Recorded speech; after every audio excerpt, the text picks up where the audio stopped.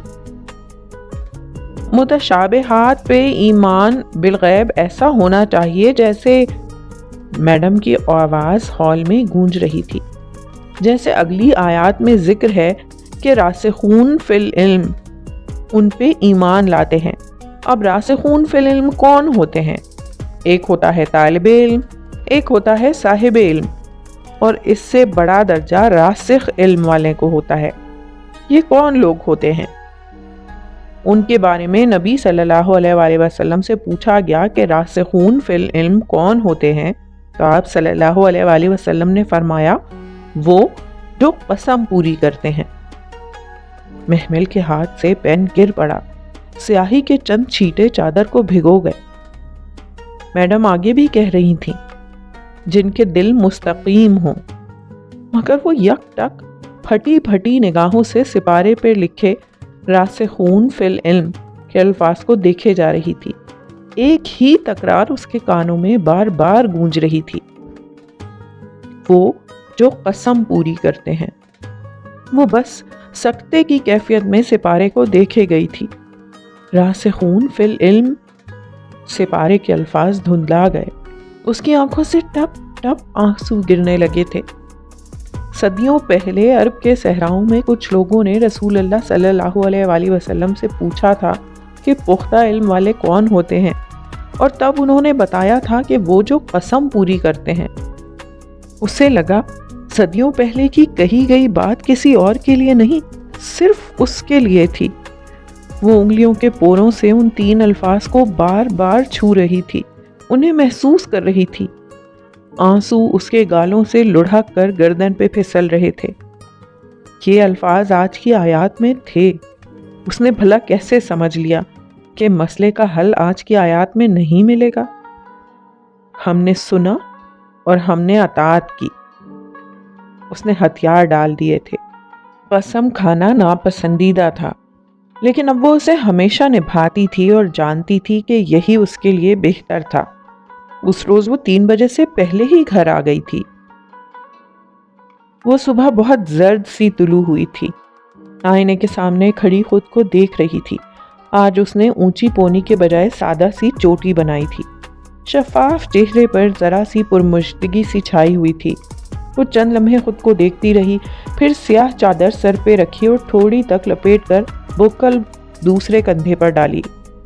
آج اسے گواہی دینی تھی، فواد کے خلاف یا اپنے خلاف۔ لاؤنج میں تینوں چچا انتظار کر رہے تھے۔ کلف لگے سفید شلوار قمیض میں آغا جان کمر پہ ہاتھ باندھے ادھر ادھر بے چینی سے ٹہل رہے تھے۔ اسے راہداری سے آتے دیکھا تو رک گئے۔ چلیں؟ وہ سپاٹ چہرہ لیے ان کو دیکھے بغیر دروازے کی طرف بڑھی اور اسے کھول کر باہر نکلی۔ وہ سب اکٹھے باہر نکلے۔ گیٹ کھلا، یکے بعد دیگرے دونوں گاڑیاں پورٹ سے باہر سڑک پہ رواں دواں تھیں۔ اس اونچے گھر کی بہت سی کھڑکیوں میں بہت سی عورتیں ان کو جاتے دیکھ رہی تھیں۔ گاڑیاں گم ہو گئیں تو لڑکیوں نے پردے چھوڑ دیے۔ زرد سی راہداری میں وہ سمٹی سمٹائی نگاہیں نیچے کیے آغا جان کے ساتھ ساتھ چل رہی تھی۔ ادھر ادھر پولیس والے، وکلا اور کتنے ہی لوگ گزر رہے تھے۔ بہت وحشت ناک سی جگہ تھی وہ۔ اس سے سر نہیں اٹھایا جا رہا تھا۔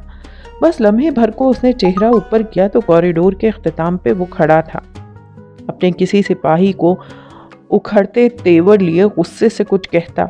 یونیفارم میں ملبوس، سر پہ کیپ، وہ بہت وجیح تھا اور زندگی میں پہلی دفعہ محمل کو اس پہ غصہ نہیں آیا تھا۔ اسے ان تمام لوگوں میں ایک وہی اپنا ہمدرد لگا تھا۔ اس نے نگاہیں جھکا لیں۔ کوریڈور کے موڑ کے قریب ہی تھی جب ہمایوں کی نگاہ اس پہ پڑی اور وہ ٹھہر گیا۔ آغا کریم کے بائیں کندھے کے پیچھے چھپی ہوئی، گردن جھکائے آئی، سیاہ چادر میں لپٹی لڑکی جس کے چہرے پہ زمانوں کی تھکن رقم تھی۔ اس نے سر نہیں اٹھایا۔ وہ اسے دیکھتا رہا یہاں تک کہ وہ اس کے قریب سے سر جھکائے گزر گئی۔ ہاں، آغا کریم نے ایک متنفر نگاہ اس پہ ضرور ڈالی تھی۔ وہ اب گردن موڑ کر اسے دیکھنے لگا۔ شاید وہ اس کی آنکھیں دیکھنا چاہتا تھا، انہیں پڑھنا چاہتا تھا۔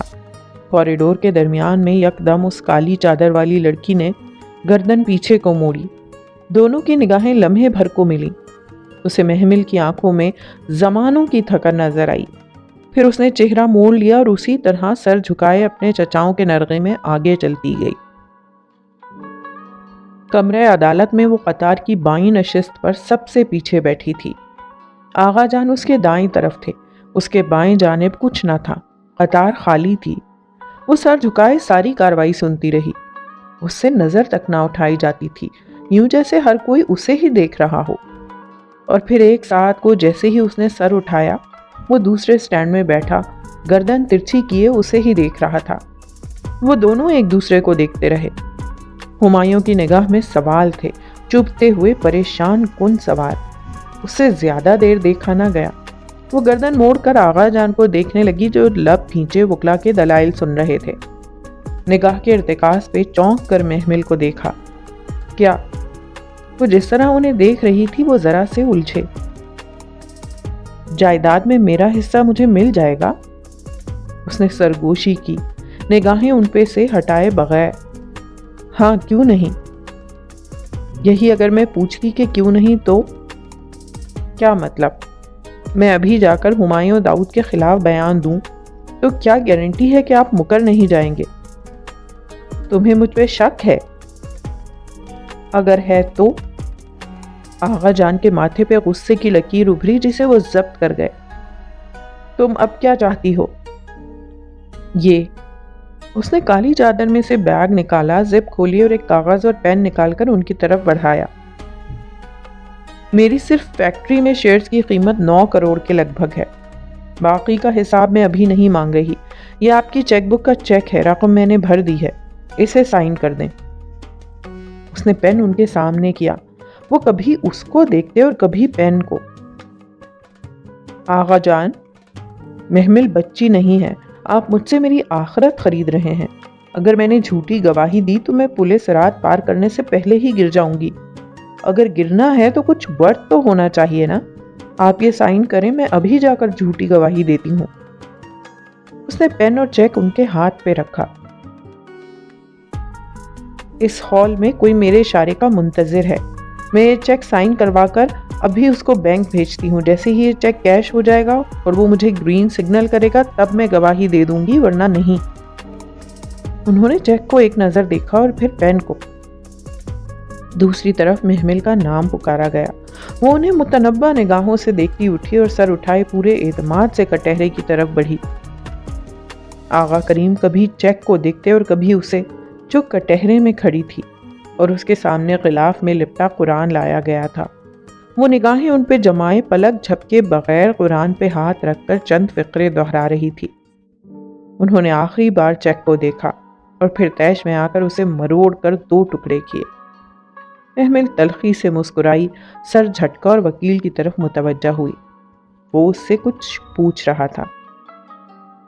فواد کی ضمانت منسوخ ہو گئی۔ اس کے خلاف ثبوت بہت سے تھے، وہ واپس جیل بھیج دیا گیا۔ واپسی کا سفر بہت خاموشی سے کٹا۔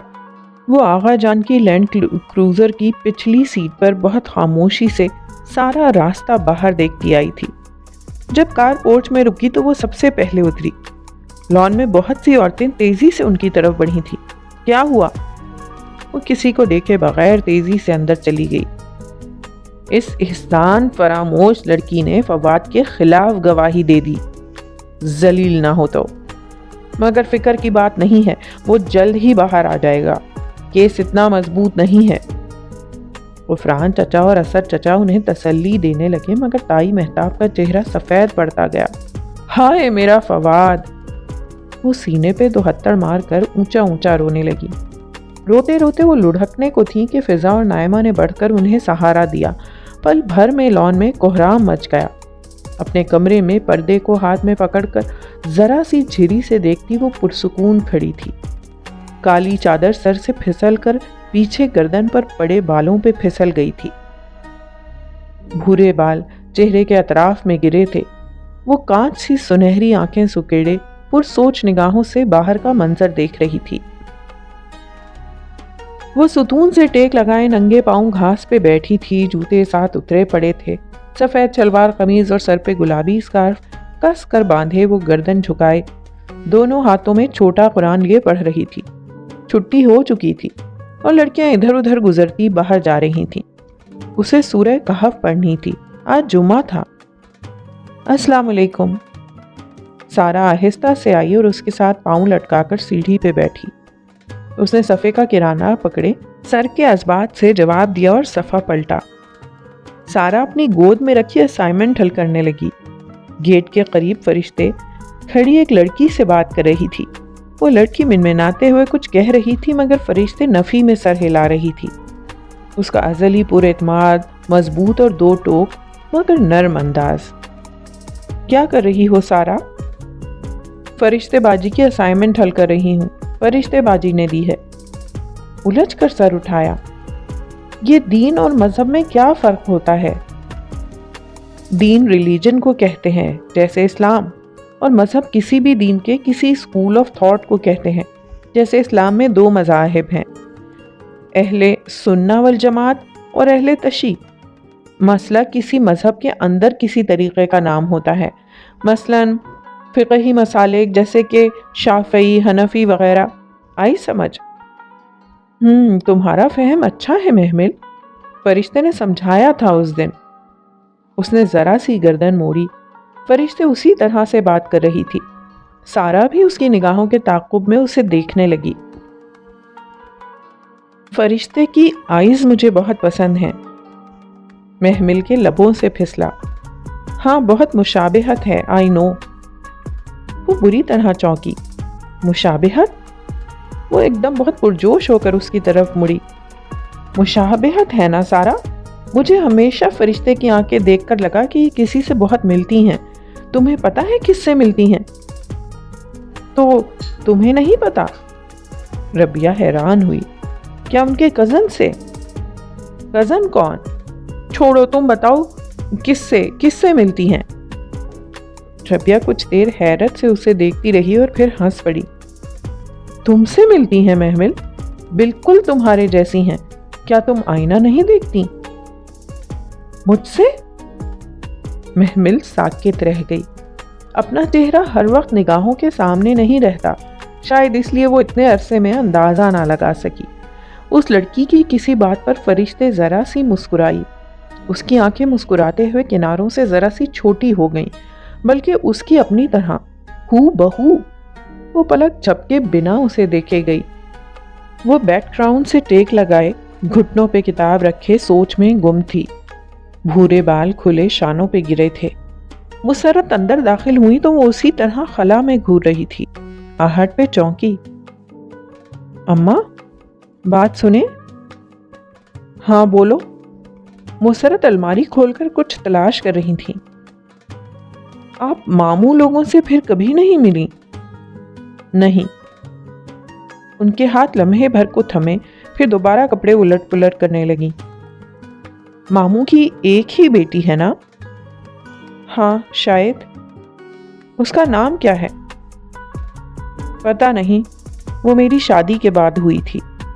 وہ مطلوبہ کپڑا نکال کر کھلے دروازے سے باہر چلی گئی، اور یہ تو وہ جانتی تھی کہ اماں شادی کے بعد ماموں سے کبھی نہیں ملی، نہ ہی وہ خود کبھی ان سے ملی تھی۔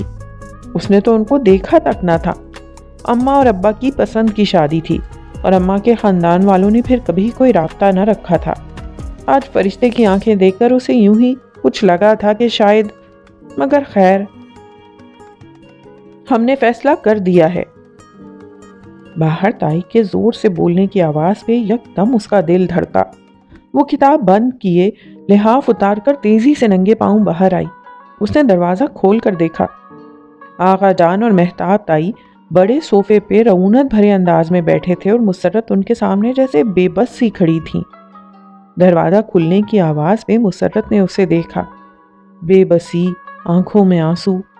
اپنی بیٹی کو بھی بتا دینا۔ تائی نے ایک تفاخر بھری نگاہ اس پہ ڈالی۔ ہم اس کو بہو بنا رہے ہیں، ہمارا احسان ساری زندگی بھی تم دونوں چاہو تو نہیں اتار سکتی۔ وہ جہاں تھی وہیں کھڑی رہ گئی۔ تو کیا فواد واقعی جیل سے باہر آ جائے گا؟ مگر بھابھی، مسرت کی آنسوؤں میں ڈوبی آواز آئی، محمل محمل کبھی نہیں مانے گی وسیم کے لیے۔ وسیم؟ وہ جھٹکے سے 2 قدم پیچھے ہٹی، اور یہ چند روز پرانی ہی تو بات تھی جب فریدہ پھپھو نے گھر آ کر خوب مزے لے کر وسیم کے چند آنکھوں دیکھے قصے سنائے تھے۔ فریدہ پھپھو محمل کے ابا کی کزن تھی اور ہر خبر خاندان میں سب سے پہلے ان کے پاس پہنچتی تھی۔ گھر میں تو چلو ان کو تائی نے چپ کرا دیا، مگر ہفتے بعد ہی ایک شادی کی تقریب میں انہوں نے وہی قصے چھیڑ دیے۔ ابھی فواد کی گرفتاری کے چرچے پرانے نہیں ہوئے تھے کہ خاندان والوں کے ہاتھ ایک اور شوشہ لگ گیا۔ پوری تقریب گویا اکھاڑا بن گئی۔ تائی مہتاب ان عورتوں کو جتنا لعن طعن کر سکتی تھیں کیا، مگر وہ اکیلی تھیں اور مقابل پورا جتھا تھا، معنی خیز نگاہیں اور طنزیہ انداز۔ برا نہ ماننا مہتاب بابی، مگر وسیم کو میرے سمی نے ہی نشے کی حالت میں رات کے 2 بجے سڑک سے اٹھا کر تمہارے گھر پہنچایا تھا۔ ہاں تو سمی خود اس وقت ادھر کیا کر رہا تھا؟ تائی ہاتھ نچاتے ہوئے غصے سے بے قابو ہو کر بولی تھی۔ وسیم کی بات بچپن سے آغا جان کے چچا زاد آغا سکندر کی بیٹی کے ساتھ طے تھی۔ کچھ عرصے سے آغا سکندر کی فیملی کھینچی کھینچی سی رہنے لگی تھی، اور جب یہ باتیں منظر عام پہ آئیں تو انہوں نے فون پہ ہی 2 ٹوک رشتہ ختم کر دیا۔ گزرے برسوں کی ایک نادانی تھی۔ مہتاب بھابی، بھلا کس طرح ہم اپنی بیٹی کو اس لڑکے سے بیاہ دیں جسے پورے خاندان میں کوئی رشتہ دینے کو تیار نہیں؟ اور میں بھی آپ کو خاندان کی سب سے خوبصورت لڑکی وسیم کی دلہن بنا کر دکھاؤں گی۔ تائی نے بھی کھولتے ہوئے فون پٹخا تھا۔ محمل کو قابو کرنے، اس کی جائیداد حاصل کرنے اور وسیم کو بیاہ کر خاندان میں گردن اونچی کرنے کا بہترین حل تائی کو نظر آ ہی گیا تھا۔ انہوں نے ایک تیر سے 3 شکار کر لیے تھے۔ وہ سر جھکائے تیز تیز سڑک کے کنارے چلتی جا رہی تھی۔ آنکھوں سے آنسو ٹپ ٹپ گر رہے تھے۔ لمبے سیدھے بھورے بال شانوں پہ پھسل کر کمر پہ گر رہے تھے۔ کہاں، کدھر، اسے کچھ پتا نہ تھا۔ زندگی اس کے ساتھ یوں بھی کر سکتی ہے، اس نے تو سوچا بھی نہ تھا۔ ایک تنگ پھندا تھا جو اسے اپنی گردن کے گرد کستا محسوس ہو رہا تھا۔ اداس درختوں کی گھنی باڑ آج ویسی ہی کھڑی تھی۔ شام کے پرندے شاخوں پہ لوٹ آئے تھے۔ وہ راستہ جانا پہچانا تھا۔ وہ تیز تیز قدم اٹھا رہی تھی جب اس کی سماعتوں نے وہ آواز سنی، محمل رکو۔ مگر وہ نہیں رکی۔ اسے رکنا نہیں تھا، وہ رکنے والا راستہ تھا بھی نہیں۔ محمل! وہ تیز دوڑتا اس کے ساتھ آ ملا۔ بات تو سنو۔ پھولی سانسوں سے اس کے بائیں طرف اس کی رفتار سے بمشکل مل پاتا وہ ہمایوں تھا، ٹریک سوٹ میں ملبوس۔ وہ شاید جاگنگ سے آ رہا تھا۔ کیا ہوا ہے محمل؟ مجھے بھی نہیں بتاؤ گی؟ اس کے قدم تھمے۔ بہت آہستہ سے اس نے گردن اٹھائی۔ بھیگی سنہری آنکھوں سے آنسو مسلسل گر رہے تھے۔ میرا اور آپ کا کیا رشتہ ہے جو میں آپ کو بتاؤں؟ کیا انسانیت کا رشتہ کچھ نہیں ہوتا؟ کچھ نہیں ہوتا۔ وہ تیزی سے چلنے لگی تھی۔ مگر ہوا کیا ہے؟ میری تائی نے میرا رشتہ اپنے آوارہ بیٹے سے طے کر دیا ہے۔ تو تم رو کیوں رہی ہو؟ پھر کیا خوشی مناؤں؟ وہ پوری اس کی طرف گھومی۔ غصہ بہت شدت سے ابلا تھا۔ یہی شخص تھا اس کی ہر مشکل کا ذمہ دار۔ ٹھیک ہے، تم صاف انکار کر دو، کچھ اور کر لو، لیکن اگر یوں اپنے آپ پر ظلم سہتی روتی رہو گی تو گھٹ گھٹ کر مر جاؤ گی۔ اس نے بھیگی آنکھوں سے ہمایوں کا چہرہ دیکھا، مغرور مگر فکر مند چہرہ۔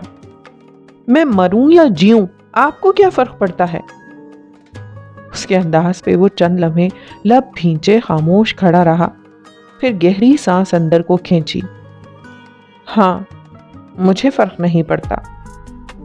وہ واپس پلٹ گیا۔ محمل نے استہزائیہ سر جھٹکا۔ آپ وہی ہیں نا بیچ راہ میں چھوڑ دینے والے؟ وہ جیسے چونک کر پلٹا۔ اسی پل ہوا کا ایک تیز جھونکا آیا تھا۔ اس کے بھیگے چہرے کے اطراف میں گرے بال پیچھے کو اڑنے لگے تھے۔ اور آپ کو پتا ہے ہمایوں، اسی لیے آپ سے میں نے کبھی امید ہی نہیں لگائی تھی۔ پھر کیا میں نہ رہوں؟ وہ کہہ کر واپس پلٹ گئی۔ ہوا بھی پلٹ گئی، شام کے پرندے بھی پلٹ گئے۔ وہ ساکت سا تارکول کی ویران سڑک پہ کھڑا رہ گیا۔ درختوں کی باڑ اب بھی اداسی سے سر جھکائے کھڑی تھی۔ اس نے اسٹاف روم کے دروازے پہ ہلکی سی دستک دی۔ چند لمحے منتظر سی کھڑی رہی، پھر جواب نہ پا کر اندر جھانکا۔ اسٹاف روم خالی تھا۔ وہ کتابیں سینے سے لگائے متذبذب سی واپس پلٹ گئی۔ اسی پل سامنے سے ایک گروپ انچارج آتی دکھائی دی۔ السلام علیکم میم، فرشتے کدھر ہیں؟ فرشتے باجی ہاسٹل میں لائبریری میں ہوں گی، ان کو کچھ کام تھا اسی لیے وہ آج نہیں آ سکیں۔ اچھا۔ وہ تیزی سے سیڑھیاں پھلانگنے لگی۔ لائبریری کا گلاس ڈور کھلا تھا۔ اس نے قدرے جھجکتے ہوئے اندر قدم رکھا۔ کتابوں کے اونچے ریکس اور دیوار گیر فرنچ ونڈوز۔ لائبریری کا ماحول خاصا خاموش تھا۔ فرشتے؟ اس نے ہولے سے پکارا۔ خاموش لائبریری کا تقدس زخمی ہوا تو وہ گڑبڑا کر چپ ہو گئی۔ ادھر۔ لائبریرین کسی کونے سے نکل کر آئی اور ایک طرف اشارہ کیا۔ وہ شرمندہ سی ادھر لپکی۔ چند ریک سے گزر کر اس نے دوسری طرف جھانکا۔ وہ کتاب اٹھائے کھڑکی سے باہر دیکھ رہی تھی۔ ہلکے گلابی شلوار قمیص پہ گرے دوپٹہ شانوں کے گرد لپیٹے۔ فرشتے کی اس کی طرف پشت تھی۔ محمل کو اس کی کمر پر گرتے سیدھے بھورے بال دکھائی دیے تھے۔ وہ ذرا سی حیران ہوئی تھی۔ اس نے ہمیشہ حجاب میں ملبوس فرشتے کو دیکھا تھا۔ سر ڈھکے بغیر تو وہ قطعاً مختلف لگ رہی تھی۔ فرشتے؟ وہ جیسے چونک کر مڑی۔ اسے دیکھا تو مسکرا دی۔ ارے ماشاء اللہ، آج تو لوگ لائبریری آئے ہیں، مگر صرف آپ سے ملنے۔ بیٹھو۔ وہ کھڑکی سے لگی کرسی پر آ بیٹھی، جس کے سامنے میز تھی۔ میز کے اس طرف ایک خالی کرسی رکھی تھی۔ وہ محمل نے لی اور کتابیں میز پر رکھ دی۔ مجھے ہمایوں نے کچھ بتایا تھا، وہ کہنے لگی تو محمل خاموشی سے اسے دیکھے گئی۔ لمبے سیدھے بھورے بال جو اس نے کانوں کے پیچھے کر رکھے تھے، دمکتی رنگت والا چہرہ اور کانچ سی سنہری آنکھیں۔ اس کے نقش مختلف تھے مگر آنکھیں اور بال یوں تھے جیسے وہ آئینہ دیکھ رہی ہو۔ تو تمہارا رشتہ انہوں نے اپنے بیٹے سے طے کر دیا ہے۔ محمل نے ہلکا سا اس بات میں سر ہلایا۔ تو تم انکار کر دو۔ کس کے لیے انکار کروں؟ اس کے لیے جو بیچ راہ میں چھوڑ جاتا ہے۔ وہ کہنا چاہتی تھی مگر کہہ نہ سکی۔ یہ تو ابھی اس نے اپنے دل سے بھی نہ کہا تھا، فرشتے سے کیسے کہتی؟ میں کیوں انکار کروں؟ کیا میں صبر کر کے اجر نہ لوں؟ محمل، مظلومیت اور صبر میں فرق ہوتا ہے، اور وہ فرق احتجاج کرنے کا حق رکھنے کا ہوتا ہے۔ بجائے اپنی زندگی خراب کرنے کے تم ایک بہتر راستہ چن لو، صاف صاف انکار کر دو۔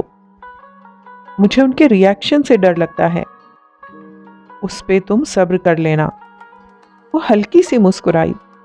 رشتہ داروں کے ساتھ بہت صبر سے گزارا کرنا پڑتا ہے لڑکی۔ آپ کرتی ہیں صبر؟ کیا مطلب؟ آپ کے رشتہ دار ہیں فرشتے، آپ کے پیرنٹس اور ہمایوں کے پیرنٹس؟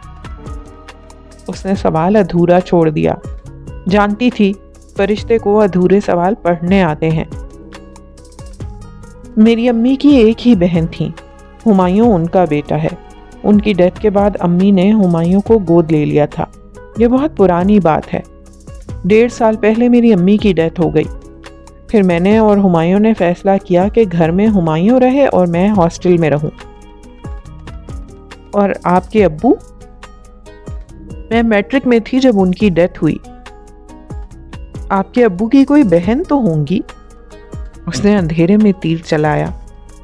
ہاں، ایک بہن ہے۔ فرشتے کھڑکی سے باہر دیکھ رہی تھی۔ کدھر رہتی ہیں؟ یہیں اسی شہر میں۔ وہ آپ سے ملتی ہیں؟ نہیں، کچھ پرابلمز کی وجہ سے وہ لوگ مجھ سے نہیں ملتے۔ اور آپ؟ میں کوشش تو کرتی ہوں کہ ہر عید پہ ان کے گھر ہو آؤں، لیکن وہ میرے اوپر دروازے بند کر دیتے ہیں۔ پھر وہ بنا پلک جھپکے اسے دیکھتی آگے کو ہوئی۔ پھر میں کیک اور پھول دے کر واپس آ جاتی ہوں۔ میری اتنی ہی استطاعت ہے، آگے کیا کر سکتی ہوں؟ وہ سادگی سے مسکرائی۔ کیک اور پھول؟ عید پہ بہت جگہوں سے مٹھائی اور کیک، پھول وغیرہ آتے تھے، کیا وہ بھی بیچتی تھی؟ آپ کی پھپھو کے کتنے بچے ہیں؟ ایک ہی بیٹی ہے، اور اسے پتا تھا فرشتے جھوٹ نہیں بولتی۔ اس کا تجسس تھا کہ بڑھتا ہی جا رہا تھا۔ کیا عمر ہوگی اس کی؟ مجھ سے تو چند سال چھوٹی ہی ہے۔ نام کیا ہے؟ یہ ضروری تو نہیں ہے محمل۔ فرشتے جیسے ذرا سی مضطرب ہوئی تھی۔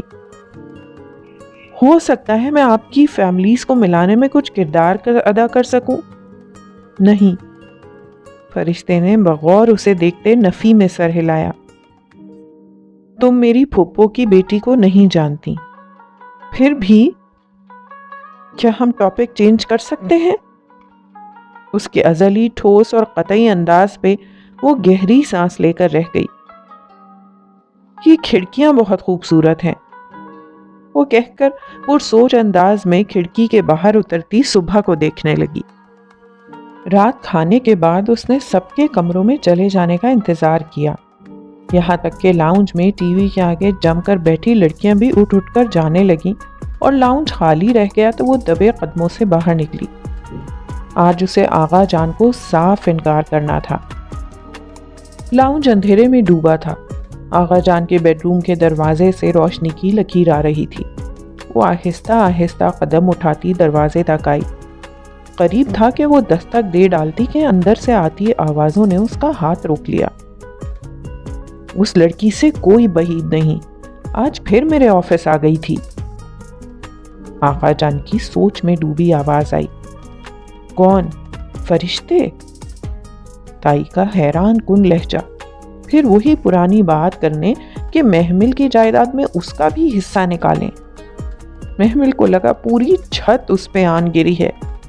ہاں، آج وہ آفس آئی تھی اور یہ بھی کہہ رہی تھی کہ اگر ہم نے وسیم سے محمل کا رشتہ طے کرنے کی کوشش کی تو تایا جان کچھ کہہ رہے تھے، اور چند دن پہلے کی پڑھی گئی ایک حدیث اس کے کانوں میں گونجی، جس کا فہم کچھ اس طرح تھا کہ اگر کوئی تمہارے گھر میں جھانکے اور تم پتھر مار کر اس کی آنکھ پھوڑ دو تو تم پہ کوئی گناہ نہیں۔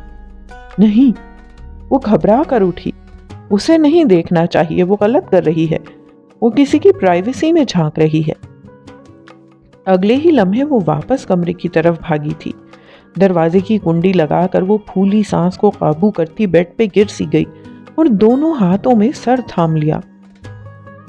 محمل کی جائیداد میں فرشتے کا حصہ؟ گو کہ اسے شک تھا کہ فرشتے کا اس سے تعلق ضرور ہے، اور شاید بلکہ یقیناً وہ اس کے ان قطع کیے ہوئے ننیالی رشتہ داروں میں سے ہے۔ لیکن پھر بھی تائی کے منہ سے اس کا نام سن کر اسے بہت بڑا جھٹکا لگا تھا۔ اس سے بھی بڑا جھٹکا فرشتے کا مطالبہ جان کر۔ کیا فرشتے نے یہ مطالبہ کیا ہے کہ محمل کے حصے میں سے اسے بھی کچھ دیا جائے؟ مگر کیوں؟ فرشتے ایسا کیوں کرے گی؟ اس کی نگاہوں میں ایک سراپا لہرایا۔ سیاہ عبایا میں ملبوس، گرے اسکارف میں ملائم چہرے کو مقید کیے، سنہری آنکھیں جھکائے، دونوں ہاتھوں میں چھوٹا قرآن پکڑے، بال پوائنٹ سے صفحے پہ کچھ مارک کرتی فرشتے۔ وہ کون تھی؟ اس کا پورا نام کیا تھا؟ وہ ہمایوں سے زیادہ ملتی نہ تھی، لیکن محمل کے متعلق ہر خبر اس کے پاس ہوتی تھی۔ وہ کیوں اس کی خبر رکھتی تھی اور وہ کیوں آغا جان سے ملتی تھی؟ بہت سی الجھنوں کے سرے وہ سلجھا نہ پا رہی تھی، لیکن ایک بات طے تھی، فرشتے کا عظمت بھرا وہ تصور جو اس نے ذہن میں بنا رکھا تھا گر کر پاش پاش ہو گیا تھا۔ ویڈیوز دیکھنے کے لیے ہمارے چینل کو سبسکرائب کریں اور بیل آئیکن پہ کلک کریں۔